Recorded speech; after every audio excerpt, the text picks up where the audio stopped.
Bienvenidos, gente linda. Esto es Fútbol entre Amigos. Hola amigos de nuestro canal favorito de YouTube, Fútbol entre Amigos. Hoy tenemos a nuestros compañeros José Antonio Sánchez y Carlos Quintini, con quienes vamos a hablar de la Europa League. Esta Europa League que no fuimos justos con esta porque por el calendario apretado que tuvo la Champions League no nos permitió hacer algo especial sobre esta Europa League y sobre todo su protagonista, el Sevilla, campeón, que consigue pues la sexta corona en su haber de este campeonato. ¿Cómo estás, José Antonio? ¿Qué me cuentas de este Sevilla campeón que no le dimos el justo premio en los comentarios? Sí, la verdad es que sí, buena, y gracias como siempre por tu invitación. Un campeón justo, como siempre digo, porque al final el que lo consigue en esta siempre es el justo campeón, ¿no? Y en este formato extraño, a partido único, y bueno, dejó atrás rivales con muchísimos nombres como el United y la final del Inter. Y bueno, ahí tenemos otra vez al Sevilla en un récord increíble. Se dice aquí que el Sevilla no juega finales, sino las gana, y en 6 participaciones en finales, pues ahí lo tienen, 6 títulos para los rojiblancos. Es increíble cómo este torneo de la UEFA Europa League ha sido diseñado prácticamente para españoles. Se llama Europa League desde el 2009 y pues desde el 2009 en 11 años tenemos 7 campeones españoles. 4 veces el Sevilla y 3 veces el Atlético de Madrid. Entonces le tenemos que llamar Europa Liga. Europa, España Liga de repente. España Liga. Carlos, sobre los récords del Sevilla, eso es impresionante, ¿verdad? Estos 6 títulos, 6 finales. ¿Qué comentario te merece el rey de la Europa League? Bueno, buenos días. Les habla Carlos desde Caracas. Gracias, José, por invitarme a participar en este programa. Y sí, hoy vamos a revisar el caso, la historia reciente del Sevilla que se mezcla con la historia reciente de la Europa League.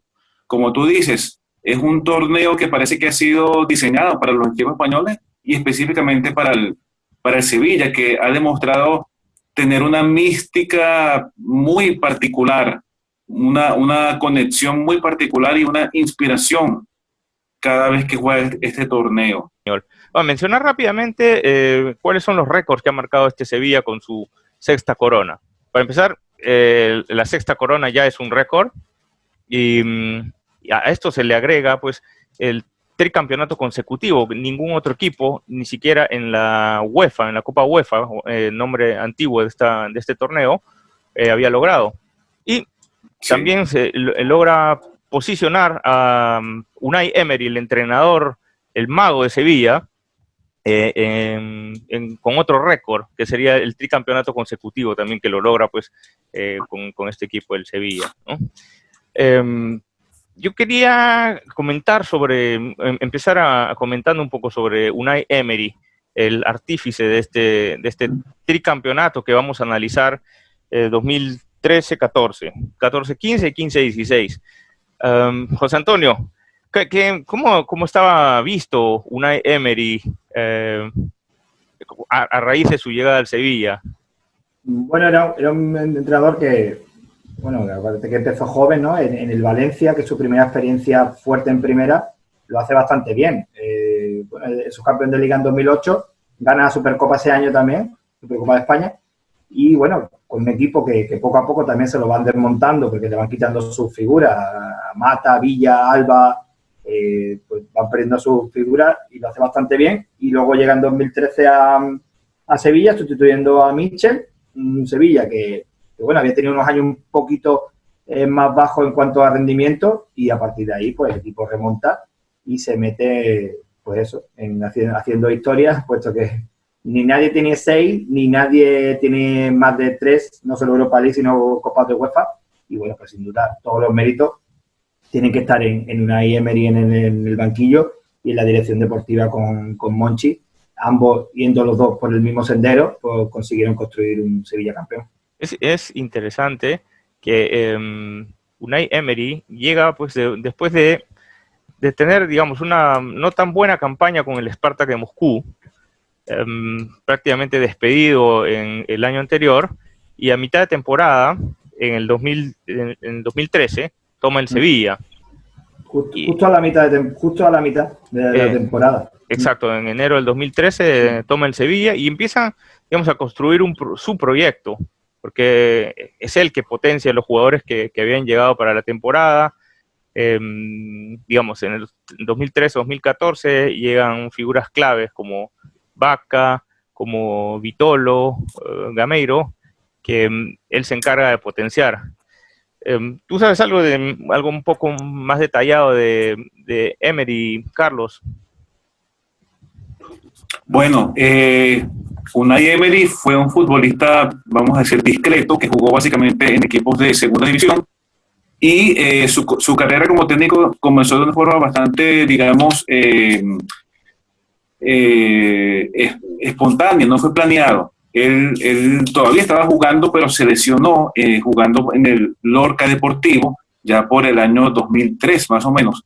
Se lesionó, el técnico en aquel momento del equipo fue despedido y el presidente del equipo lo invitó, mientras se recuperaba su lesión, lo invitó a asumir las riendas del equipo. Él aceptó y, de hecho, en esa temporada logró que el Lorca subiera de tercera a segunda división. De allí pasó a la Almería y también logró otra hazaña y clasificó a la Almería por primera vez a primera división. De allí fue que lo contrató el Valencia y de allí pues la historia que ya había contado José Antonio. Ah, ok.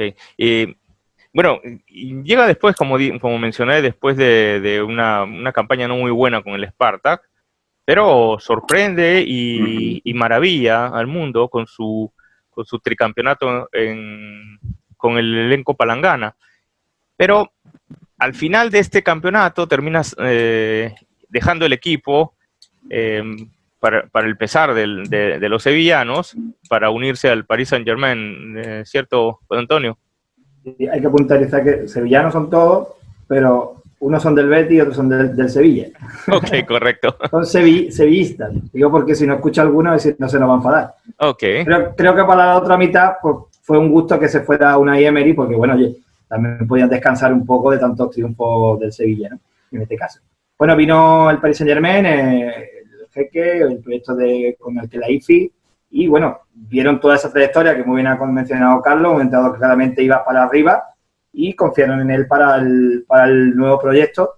Y bueno, lo hace bien porque gana la Liga, gana la Copa también, pero claro, se encuentran en aquel mítico partido, el 6-1, aquella eliminatoria terrible contra el Barcelona. Es un bache que le imputan mucho a Emery, ¿verdad? Aquello fue la tumba deportiva de Emery en el Paris Saint-Germain y bueno, se lo recordarán siempre también. Y bueno, por ahí también ha quedado un poco, no marcado, pero sí muy, no sé, muy... se menciona demasiado esto, se menciona más eso que las 3 Europa League con el Sevilla y me parece realmente injusto. Sí, no, realmente es injusto recordar solamente por un bache a Unai Emery después de haber tenido 3 años encantadores con el equipo sevillista, como mencionaste. Y bueno... Hay que decir también que escribió un libro, que él también es muy, muy psicólogo, se llama Mentalidad Ganadora. Y bueno, es un libro que es bastante interesante. Y bueno, de hecho, sus detractores o la gente que no le cae bien, que no entiendo muy bien por qué, pues se lo achacan, ¿no? Como cada vez que pierde un partido, pues le plantan ahí se ve mucho en redes sociales, le plantan en la portada del libro, como diciendo, mira, mentalidad ganadora, pero tú bien que has perdido, ¿no? Y entonces hay un sentimiento un poco extraño con Emery y yo te digo, no me parece justo y pienso que sería un potencial candidato a la selección española y seguro que lo haría fantástico. De este tricampeonato, un primer campeonato en el 2013-14, que comienza clasificando al Sevilla como 9º lugar en la Liga Española. El 9º lugar fue el último concedido por la Liga Española para hacer entrar, para dar un cupo a la Europa League, y esto pues lo consigue Unai Emery, consigue mantener esa posibilidad de clasificar a esta liga internacional. tuvo que jugar la fase previa contra el equipo Mladost Podgorica de Montenegro, al que le ganó en un agregado de 9-1. Y después de eso, en la fase de playoff, eliminó al Śląsk Wrocław de Polonia, también con un 9-1. Fueron sendas goleadas en ese preliminar de Europa League, 9-1 ambos globales, que le permiten acceder a la fase de grupos después de bastantes años, ¿verdad, José Antonio? Sí, bueno, también habían cruzado participaciones en la Champions League y bueno, un equipo que lógicamente seguía la senda de los títulos de 2006 y de 2007 y lógicamente no tenía la hechura de un grande para estar todos los años peleando por cotas máximas. Yo, si me da un pequeño apunte, que me hace mucha gracia porque el Europa League, el Sevilla es intratable, pero luego cuando ha jugado Champions League, pues ha quedado eliminado por equipos que a lo mejor se lo encontraría en Europa League y sí le ganaría. Por ejemplo, como el CSKA Moscú, el Fenerbahce, el Leicester hace poco. Y sin embargo, parece que en Europa League como que se transforma, ¿no? Y tenemos ahí un equipo prácticamente imbatible. Es una bestia en Europa League, pero curioso. Pasa a planos mayores y parece que la bestia se transforma pues en la bella, ¿verdad? A ver, tiene una fase de grupos en esta 2013-2014 con el Slovan Liberec, el Freiburg y el Estoril, a quienes, digamos, los sortea de manera sencilla. Se colocó primero en el grupo, pero, digamos, después de los dos primeros partidos tuvo algunas complicaciones con los resultados. Por ejemplo, después del segundo partido empieza una serie de empates a un gol, y resuelve, digamos, de manera correcta en el último partido, ganando de visita 2-0 al Freiburg alemán. Sí, bueno, es un grupo lógicamente un poco débil en cuanto a nombre, ¿no? No sonaba mucho y bueno, sumando las primeras victorias casi que aseguró la clasificación y luego, como tú bien dices, la cerró en el último partido y al final no perdió ningún partido, hizo 3 victorias, 3 empates y fue primero con 12 puntos y bueno, cumplió los pronósticos y bueno, no estuvo en peligro su clasificación. Sí estuvo en peligro la eliminación en la eliminatoria siguiente, que lo pasó realmente mal.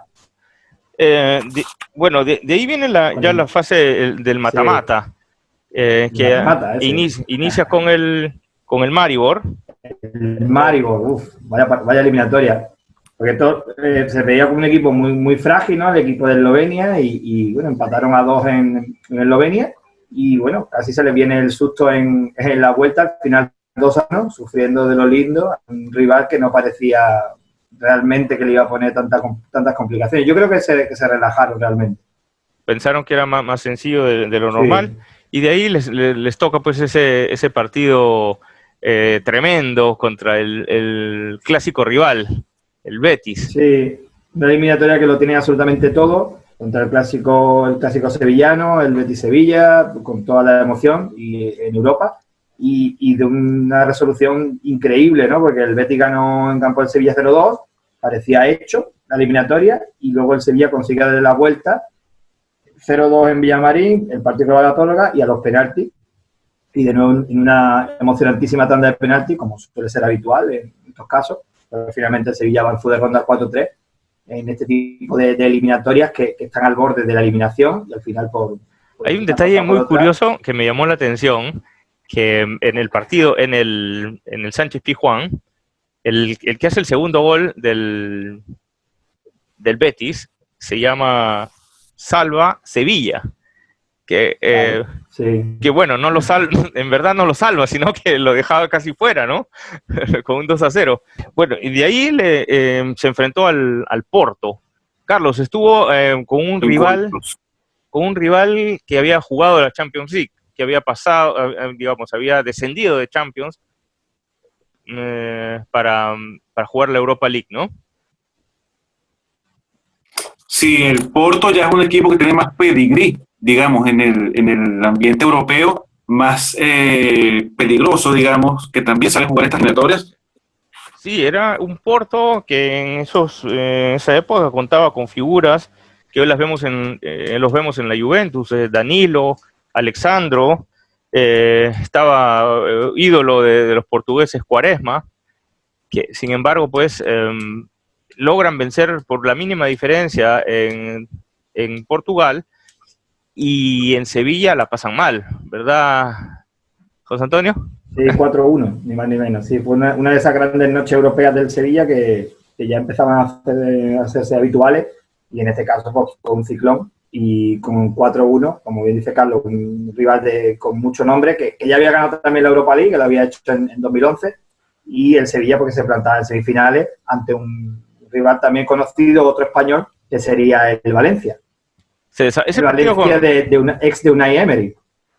Ese partido con el Porto se desató muy rápido porque comienza pues a los 5 minutos con un penal transformado por Rakitic, y de ahí pues como que el Porto se vio ya perdido, empezaron a sucederse los goles, 2-3, 4-0, y el Porto lo único que tiene fue a descontar para dejar la eliminatoria ya sentada, y de ahí pasamos a ver el partido pues del Valencia, como mencionas tú, José Antonio. Este tiene un detalle interesante, ¿verdad?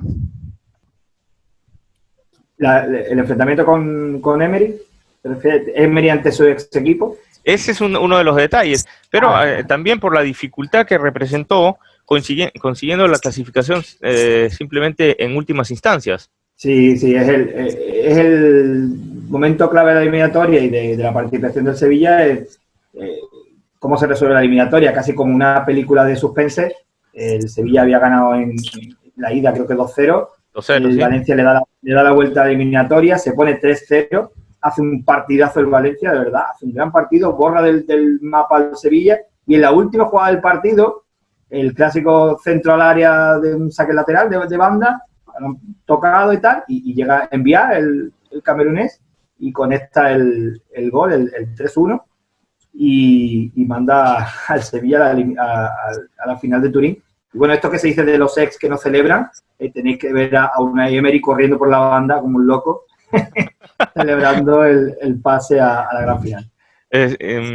Sí, y bueno, pues después pasan a la final en el Juventus Stadium de Turín, como bien mencionas. En tu segunda casa. En mi segunda casa, como, digamos que a jugar contra el rival que había eliminado al dueño de casa, a la Juventus. El sí. Benfica había eliminado a la Juventus, que era favorito para jugar a la final en su estadio, y pues el Benfica se transformaba así en el favorito para ganar esta liga y romper una famosa maldición. Sí, allí se enfrentó al Benfica, otro equipo también con mucho nombre europeo, y bueno, fue un partido muy parejo, con mucha intensidad, a pesar de que quedó 0-0, que no hubo goles, cada equipo tuvo oportunidades de gol, y bueno, fue muy bien disputado, y bueno, se llegó a la tanda de penales donde se impuso 4-2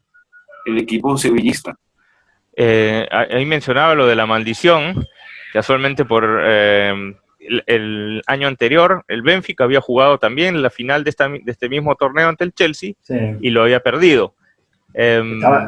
Y bueno, juega esta final, y te dejo a ti que menciones el caso de la maldición, que a ti te gusta, el tema de Bela Goodman. A mí me encanta, es uno de los temas que me tiene totalmente atrapado, y bueno, y sigue la maldición. Bueno, apenas 5 finales de Champions, bueno, Copa de Europa y Champions perdidas por el Benfica desde que se fue Bela Goodman en 1962, también una Intercontinental, 2 Europa League, una final de UEFA en el 83, pero bueno, es que esto llega hasta la Youth League, la Liga de Juveniles, que la semana pasada te comenté que había ganado el Real Madrid, y se la ganó el Benfica, y es que el Benfica en juvenil ha perdido 3. Es extraordinario cómo se mantiene a pesar de que nadie cree en ese tipo de cosas, pues bueno, eso persiste, y ya son 52 años, hasta esa época, hasta ese momento, hasta esa final eran 52 años de los 100, y bueno, se han sucedido 7 años 58. Más. Bueno, tenemos aquí ya, nos metemos ya en 58, y ojo que Guzmán, ojalá lo vea, ojalá veamos, si lo vemos, que estamos todavía por aquí. Estamos esperando el día que caiga esa maldición, ¿verdad? Bueno, al final de cuentas llegó pues este título para Unai Emery, pero sin embargo en la Liga y en la Copa del Rey no es que les iba tan bien por la otra calidad que tienen de los rivales que normalmente ganan la Liga Española, como el Real Madrid, el Barcelona, el Atlético, ¿no? Quedaron fuera de la Copa y quedaron quintos en la Liga. Ese quinto lugar los deja clasificados nuevamente de la Europa League. Sobre las figuras de este primer campeonato, ¿qué recuerdos tienes, Carlos? Bueno, básicamente el delantero centro, el colombiano Carlos Vaca, que fue fundamental durante toda la campaña. Y bueno, como dije antes, el trío de mediocampistas ofensivos, el croata Iván Rakitic por el centro, y José Antonio Reyes y Vitolo por los costados, digamos. También recordando el buen trabajo en el círculo central del portugués Carrizo y del camerunés Villa también. Y la pareja de centrales argentinos, Nicolás Pareja y Federico Facio también. Nico Pareja había llegado justamente ese año procedente del Español y juegan 12 partidos de esta Europa League. Carlos ha destacado también a Rakitic. ¿Tienes algún dato de Rakitic, José Antonio? Sí, al año siguiente Rakitic fichará por el Barcelona y ganará la Champions al año siguiente. Y un jugador muy importante en la historia del Sevilla y que de hecho, bueno, como anécdota, su mujer es sevillana y ahora va a retornar al Sevilla y él nunca ha dejado de seguir al Sevilla. Si lo veis en la celebración de esta última Europa League, el tío conecta con la televisión de Sevilla y él hace una entrevista y se tira a la piscina como una apuesta que tenía si ganaba la Europa League, en fin, un sevillista más y bueno, ahora va a retornar pues casi a su equipo porque él habla español con acento andaluz, con acento sevillano y bueno, está totalmente integrado en la cultura española y andaluza. Para completar un poco los datos de Rakitic, juega 18 partidos de esta Europa League, o sea, todos los partidos de la fase preliminar, hizo 3 goles. Y si mal no recuerdo, le dieron el premio a mejor jugador de la final. Sí, exacto. Aunque también habría que decir, mención a Beto en la tanda de penalti, porque las dos paradas, las dos atajadas que le hace a Cardoso y a Rodrigo en los penaltis, tienen muchísimo mérito. Bien, sí. Pasando al siguiente campeonato, el 14-15, el 2014-2015, dijimos que el Sevilla ya estaba clasificado por ser quinto en la liga. Entonces, pasa directamente a la fase de grupos, donde se encontraba con el Feyenoord, el Rijeka y el Standard de Lieja. El Sevilla quedó en segundo lugar en ese grupo, detrás del Feyenoord. Es decir, no le fue, digamos, no fue tan fácil, pero logró clasificar a la siguiente fase. Sí, la verdad es que fue un grupo que parecía más fácil de lo que finalmente fue, ¿no? Que se complicó, sobre todo con aquella derrota en campo del Feyenoord, pero bueno, al final, oye, llegaron al último partido con todo por decidir y al final se impusieron como tantas veces han hecho en el momento decisivo, pusieron todo y nada, ganaron al Rijeka y adelante y esperaba ya el Borussia Mönchengladbach, un nombre muy, muy cortito para la siguiente fase. Sí, es tan cortito su nombre como difícil de escribir.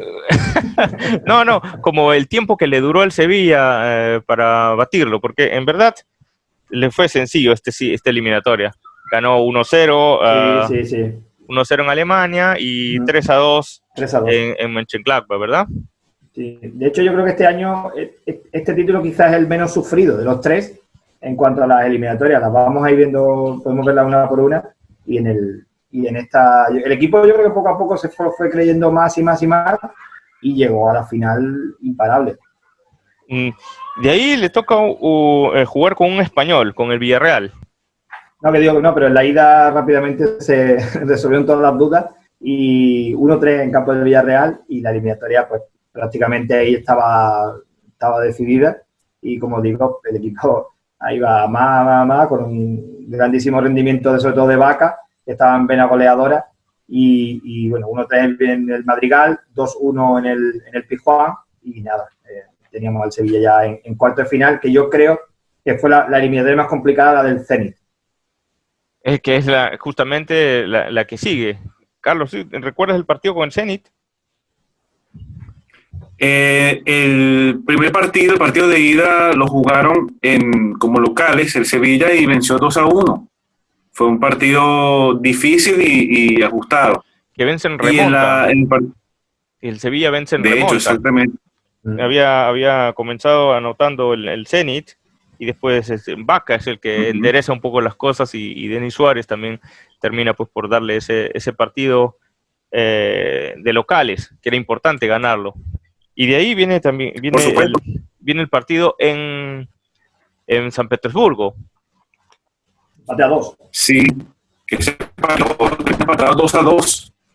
De manera que el triunfo en el partido de ida fue fundamental.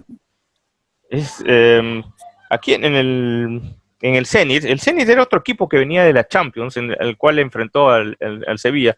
Teóricamente era un equipo más fuerte, que debía pasar la eliminatoria. Sin embargo, el Sevilla se le planta bien y en San Petersburgo logra un 2-2 que le da pues el pase a la siguiente ronda. José Antonio, no sé si tú recuerdas esta eliminatoria con el Zenit que logra pues en postrimerías, porque en realidad el empate, el 2-2, lo logra Gamero al minuto 85. Sí. Sevilla venía haciendo goles de últimos momentos y consiguiendo remontadas pues después de los 80.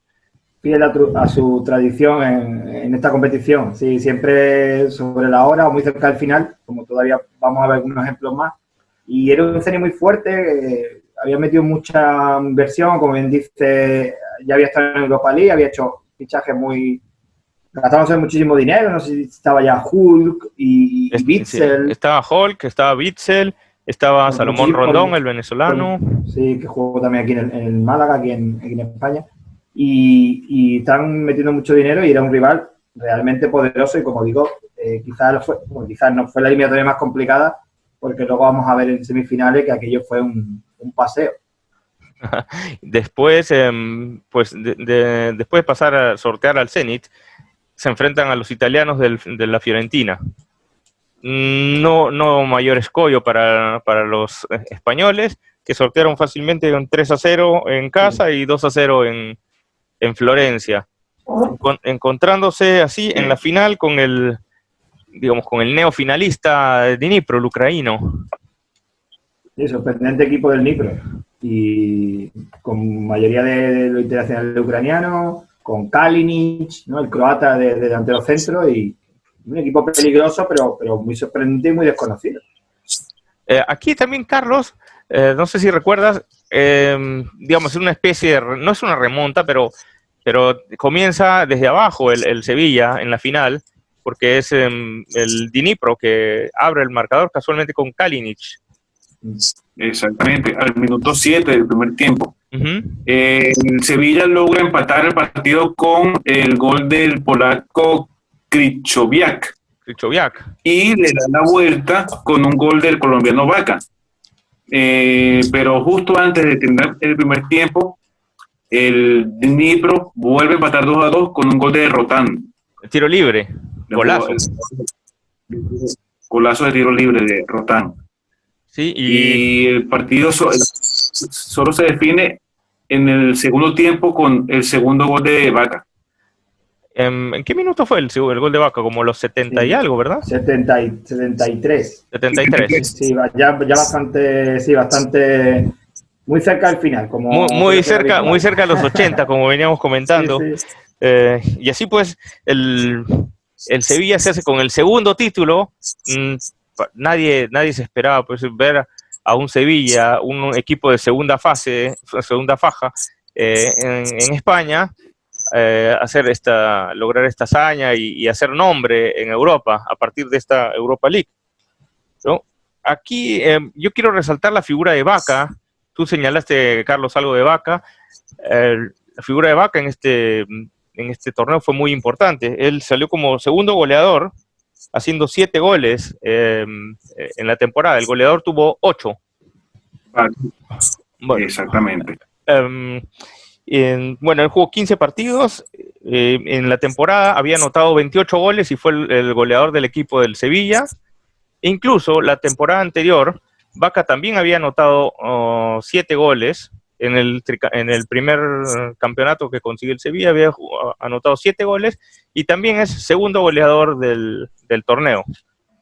Entonces, y destacar también la presencia de Ever Banega, que había llegado al equipo para esa temporada. Llegaba del Valencia justamente, no anota goles, pero juega 12 partidos de manera muy, muy satisfactoria, muy... Emery lo supo utilizar de una manera muy inteligente, como un medio mixto. Sí, ocupa llega para sustituir a Rakitic, y de hecho Banega se convierte en la bujía del equipo, en el motor del equipo. Sí, exactamente. Y bueno, para terminar pues con este año, lograba clasificar a Champions League al ser campeón de esta Europa League. Era el primer año en que se permitía ser al campeón de la Europa League, jugar la fase de grupos de la Champions también. Llega así al 2015-2016 a participar en la fase de grupos de la Champions League. Uh-huh. En la fase de grupos le toca pues pesos pesados, el City y la Juve. City, la Juve, y se vuelve a encontrar con el Borussia Mönchengladbach, del nombre corto. Bueno, como sabemos, no le fue tan bien en la Champions, por lo que desciende a la Europa League, ese torneo que es prácticamente casa del Sevilla, ¿no? Yo creo que se dejaron eliminar para lo mismo, ¿no? Para ir a Europa League, ¿no? Que estaban más cómodos en ese... Además, claro, ya tenían 2, querían el tercero. Claro. Y, bueno, solo para mencionar, quedaron un detalle. Sí. Un detalle de ese grupo de la Champions League es que el Sevilla quedó con 6 puntos, solo un punto por encima del Borussia. Es decir, por un punto, si el Sevilla hubiese quedado un punto por debajo, ni siquiera hubiera clasificado a la Europa League y por tanto no hubiese podido lograr el... Y ese punto, bueno, no es en realidad es un punto, sino son 3, lo logra en el último partido ganándole en casa a la Juventus, y dejándolo a la Juventus como segundo del grupo debajo del City. Sí, la fase de 32 avos. ¿Con quiénes se vio, Carlos? Primero, bueno, en esa fase enfrentó al Molde de Noruega, al cual le ganó con cierta facilidad. Bueno, gana el partido como local 3-0. Digamos que quita un poco el pie del acelerador en el segundo partido en Noruega, pierde 1-0, pero con su triunfo como local les bastó para clasificar a la siguiente fase. Y de ahí se ven con el Basel suizo, al cual, digamos... Con el Basel de Suiza. Tampoco no tuvo mucho, no le fue muy complicado deshacerse del Basel, empatando de locales y goleando en casa. ¿Verdad, José Antonio? Después viene el duelo español. Sí. Háblame de ese duelo español, por favor, José Antonio. No. Bueno, pues una eliminatoria muy parecida a la que hemos hablado antes de la del Betis, ¿no? Porque, claro, en teoría el local pues debe tener ventaja, ¿no? Pero en este caso se invirtieron los papeles y el Sevilla ganó en San Mamés 1-2. De nuevo, una eliminatoria que parecía resuelta. Y, bueno, pues nos encontramos la sorpresa en el partido de vuelta, que el Bilbao le dio la vuelta, consiguió también 1-2 y el partido nuevamente a la prórroga y a los penaltis, que fueron también muy emocionantes. Muy emocionantes. Sevilla, ahora, en el primer partido el Sevilla nuevamente remonta, ¿no? Pero estaba perdiendo 1-0 en el San Mamés y remonta el marcador. Sí, de hecho, sí, en la ida, a pesar de los goles, el Atleti había jugado mejor, había dominado y sin embargo el Sevilla encontró los goles y bueno, y en la vuelta pues se refrendó ese buen juego del Atleti pues convirtiendo goles y llevando el partido a la prórroga y a la tanda penal. Figura clave de estos partidos, Gameiro, ¿verdad, José Antonio? La gran estrella que fue Kevin Gameiro, ¿no? Con un doblete mandó al Sevilla a la final de la Europa League.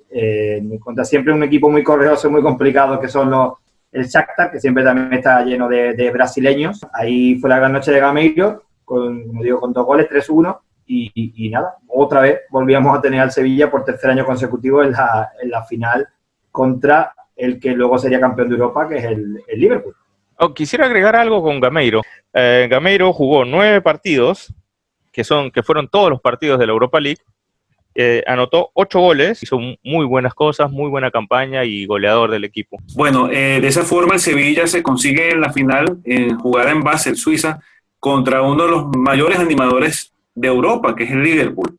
El Liverpool ya con el alemán Jürgen Klopp como técnico y algunos de los jugadores que han brillado en ese equipo en estas últimas temporadas, como James Milner, Firmino, Sturridge también, Coutinho.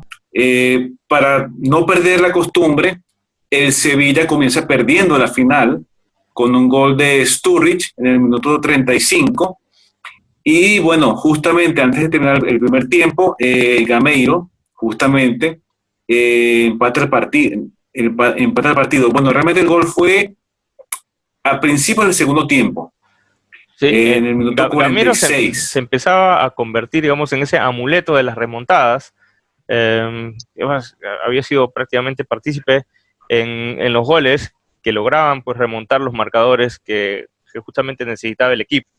Sí, Gameiro, como tú dices, parecía tocado por la varita mágica, ¿no? Y justo a la vuelta de vestuario, casi en la primera jugada, pum, gol de Gameiro, y ese gol cambia la final totalmente, porque al Liverpool yo creo que le descompone toda su estrategia para la segunda parte, y además con un protagonista inesperado, podríamos decir, porque el equipo de Sevilla tiene mucha calidad, pero bueno, encontró su goleador en Coque, que originalmente era un lateral derecho, que en ese partido jugaba de interior derecha, siempre ha sido un jugador muy, muy ofensivo, ¿no? Pero no es un dechado de virtudes, no es un súper talento, y sin embargo encontró el gol y esa noche mágica y se convirtió en otro gran héroe para la afición. Va a dejar para la historia esos 2 goles en la final de Basilea. Esos goles de esos héroes de un solo partido, ¿no? Que después terminan recordándose por siempre. Y bueno, hablando de héroes, quería mencionar pues mejor, Carlos, menciónalos tú, los héroes de estos 3 campeonatos. Ya mencionamos algunos, pero vamos a recordarlos todos. Los 7 jugadores que participaron en las 3 finales fueron Reyes, aunque en la tercera final ya era, digamos, reserva, Vitolo, Nico Pareja, Kevin Gameiro, Iborra y Daniel Carrizo. Fueron los 7 jugadores que participaron en las 3 finales, ya sea como titulares o como reservas. Y Coque, que me parece que te lo has saltado. Yo quería hacer una mención a José Antonio Reyes. José Antonio Reyes tuvo un trágico final a principios del año pasado, pero sin embargo es, digamos, otro de los héroes, no solamente en Sevilla, sino en el Atlético de Madrid también, con el que ganó también 2 títulos de esta Europa League, o UEFA, como quieran llamarle, convirtiéndose en el jugador que más títulos ha ganado en la UEFA Europa League. Son 5 en total, sí. Y nadie ha superado a José Antonio Reyes, un gran jugador, mucho talento, que tuvo su paso por el Sevilla hasta el 2000, justamente hasta la última temporada, en la que gana este tercer título, y de ahí pasa al 2016-2017 al Español. Y también quería hacer una mención especial a Antonio Puerta. Antonio Puerta es, digamos, héroe en el altar para los sevillistas. José Antonio, mencióname algo de Antonio Puerta que lo recuerdan muy bien los sevillistas. Sí, y todo el fútbol español, porque fue un caso muy, muy seguido y muy tristemente recordado. Es un jugador muy joven, muy prometedor, que formaba parte de una camada de jugadores como Sergio Ramos, Jesús Nava, los jugadores que iban claramente para estrellas, ¿no? Para internacionales, y luego, desgraciadamente, pues sufrió un paro cardíaco en 2007 y falleció, además en medio de un partido de liga, bueno, con toda la tragedia, con un bebé recién nacido, en fin, todos los elementos dramáticos se dieron. Terrible terrible esos hechos, porque Antonio Puerta había terminado consagrándose campeón de la UEFA Europa League. Había sido bicampeón de la UEFA Europa League con el Sevilla en los 2 primeros títulos, sí. y un mes después, o 2 meses después, pues se da este trágico suceso, un ataque cardíaco en pleno partido. Nos quitó pues la posibilidad de este gran talento de Antonio Puerta. De hecho, uno de en la primera de la UEFA, su gol en semifinales en la prórroga contra el Schalke 04, en la vuelta, recordado por todos, ¿no? Y ahí se le quedó el apodo de la zurda de diamante. Y incluso el mismo Schalke 04 recuerda la fecha cada vez que se cumple el fallecimiento de Puerta. O sea, que una especie como de hermanamiento, y recuerda aquel partido, pese a que lógicamente perdieron ese partido. Por lo cual también nos da idea de la trascendencia de Puerta con los años, ¿no? Y bueno, porque me permito hacer una analogía de Antonio Puerta en su apellido, que significó pues la puerta hacia esas otras grandes campañas que realizó el Sevilla en este torneo donde Antonio fue bicampeón, ¿no? Sí, yo siempre digo que parece que el Sevilla juega con 12, porque tiene uno más desde arriba y que les empuja. Y bueno, es muy emotivo, por ejemplo, la puerta número 10, también haciendo un juego de palabras, la puerta de entrada número 16 en el campo está reservada para él, y para la gente vaya a dejar flores, y la verdad es que es muy, muy emotivo, y es un jugador que hubiera tenido una gran trayectoria en el Sevilla, probablemente hubiera disfrutado de todos estos éxitos, y también, pues, como internacional, pues hubiera estado en el Mundial de 2010, la Eurocopa de 2008, pues ya había sido internacional, y bueno, pues la verdad es que pasó lo que pasó y ya está. Y lo único que a partir de aquello que pasó, se instauró obligatorio los desfibriladores en los estadios de España, y justamente hubo un caso en 2010 que salvó a un jugador la vida gracias al desfibrilador. O sea que, como se suele decir, y aunque suene cruel, pues no hay mal que por bien no venga, y al menos pues aquello sirvió para prevenir muertes futuras. Claro, otros futuros accidentes. Sí. Bueno, pues amigos, hemos así tratado al Sevilla, tricampeón de la Europa League. Esperamos haberle rendido justicia a este excelente equipo que ha marcado récords en la Europa League y ha logrado 6 títulos, 3 de ellos consecutivos. Pues no me queda más que despedir a mis amigos Carlos y a José Antonio, que nos ha acompañado hoy día. Y como siempre... Sí, un placer. Igualmente, un placer estar con vosotros. Y como siempre, les digo, suscríbanse a tu canal Fútbol Entre Amigos, comparte y dale like a los videos si te gustaron y danos tus sugerencias. Chao amigos. Chao.